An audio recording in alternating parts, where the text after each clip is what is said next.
National Herald case में एक बड़ा अपडेट सामने आया है। नेशनल हेराल्ड केस में कांग्रेस नेता सोनिया गांधी और आपको बता दें लोकसभा में विपक्ष के नेता राहुल गांधी की मुश्किलें बढ़ चुकी हैं। दोनों के खिलाफ नई एफआईआर दर्ज की गई है।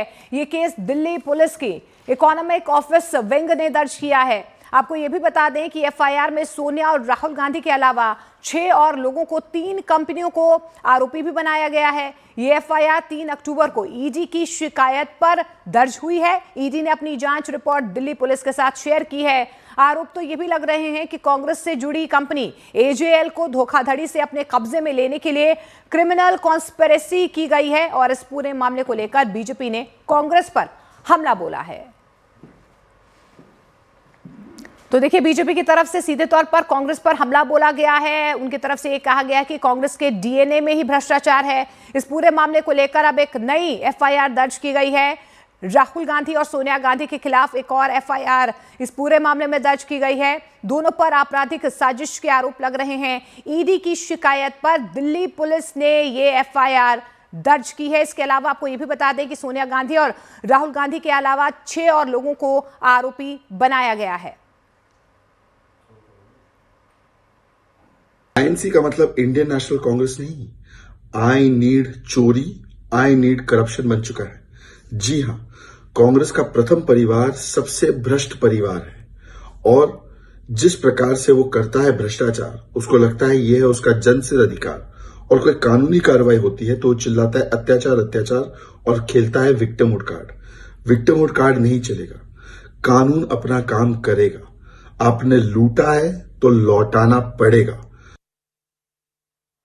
और हमारे 2 सहयोगी अरुण सिंह और आनंद तिवारी हमारे साथ जुड़ रहे हैं। आनंद, सबसे पहले मैं जानना चाहूंगी आपसे कि एफआईआर जो नई यहां पर फिलहाल दर्ज की गई है इस पूरे मामले को लेकर, किन किन धाराओं के तहत एफआईआर दर्ज की गई है, क्या क्या इन्वॉल्व किया गया है?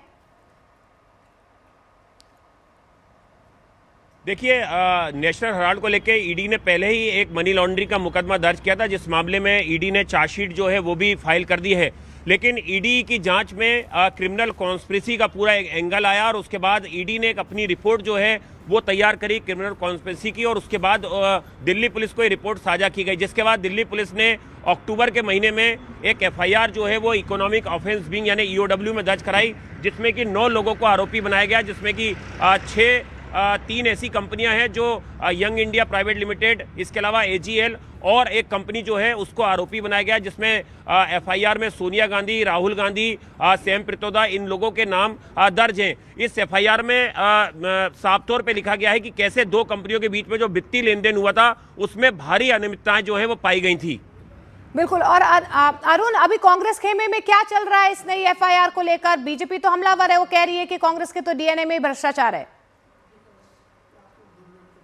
देखिए, कांग्रेस पार्टी शुरू से ये कहती रही है और आज फिर इस एफआईआर के बाद उन्होंने कहा है कि देखिए ये सरकार की तरफ से पॉलिटिकल विच हंट है, यानी राजनीतिक वेंडेटा है। एक तरह से बदले की भावना के तहत ये काम किए जा रहे हैं, लगातार मुकदमे दर्ज किए जा रहे हैं। कांग्रेस पार्टी की तरफ से अभिषेक मनु सिंघवी की तरफ से ये कहा जा रहा है कि ये जो पूरा केस है नेशनल हेराल्ड का, इसमें कोई भी एसेट न तो ट्रांसफर हुई है, न ही कोई लाभ जो है आर्थिक रूप से सोनिया गांधी या राहुल गांधी को मिला है। कोई सैलरी नहीं मिली है और कोई जमीन जायदाद जो है या फिर बिल्डिंग है वो जहां की तहां है, उस पर मालिकाना हक भले ही चेंज करने की बात कही गई हो, लेकिन उसको बेचा नहीं गया, उससे कोई लाभ नहीं मिल रहा है। इसलिए ये पूरा जो मामला है वो बोगस है। पूरा मामला कोर्ट में टिक नहीं पाएगा। हालांकि लगातार कोर्ट की तरफ से इसमें सुनवाई चलती रही है, दलीलें चलती रही हैं और अब एक नई एफआईआर की बात हो रही है।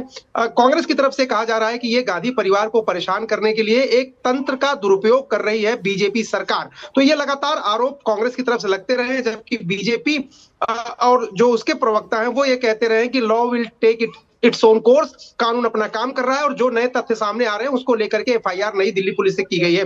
कांग्रेस पार्टी कह रही है कि ये तो पहले से ही मामला ईडी इन्वेस्टिगेट कर रही है, पहले से ही चार्जशीट उन्होंने दाखिल की है, पूछताछ कर चुके हैं। तो ये रोज नए नए मुकदमे दायर करके न सिर्फ प्रक्रिया को लंबा खींच रहे हैं बल्कि पॉलिटिकली परेशान करने की कोशिश भी गांधी परिवार को की जा रही है। शुक्रिया अरुण, शुक्रिया आनंद, फिलहाल इस तमाम जानकारी के लिए।